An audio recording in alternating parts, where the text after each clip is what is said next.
அப்ப நபி ஸல்லல்லாஹு அலைஹி வஸல்லம் சொல்றாங்க, 4 வகையான விஷயத்திற்கு ஒருத்தர் செலவு செய்யறார். அதுல முதலாவது விஷயம், ஒரு அடிமையை விடுவிப்பதற்காக அவர் செலவு செய்யறார். இந்த செலவு ஒன்று.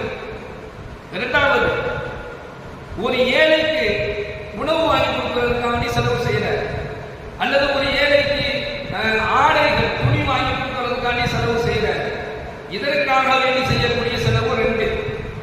3, அல்லாஹ்வுடைய பாதையில செலவு செய்யறார். அல்லாஹ்விற்காக வேண்டி ஃபீ சபீலில்லாஹ், அல்லாஹ்வுக்காக வேண்டி என்ன செய்யறார்? ஒரு செலவு செய்யறார். இது 3. 4வது, தன்னுடைய குடும்பத்திற்காக வேண்டி செலவு செய்யறார். தன்னுடைய குடும்பத்திற்காக வேண்டி அவர் செலவு செய்யறார். இப்ப ஸல்லல்லாஹு அலைஹி வஸல்லம் சொல்றாங்க, ஒரு மனிதர் செய்யக்கூடிய இந்த 4 செலவுகளில் அல்லாஹ்விடத்திலே மாபெரும் நற்கூலியை பெற்றுத்தரக்கூடிய செலவு எது அப்படின்னு சொன்னா, அவர் தன்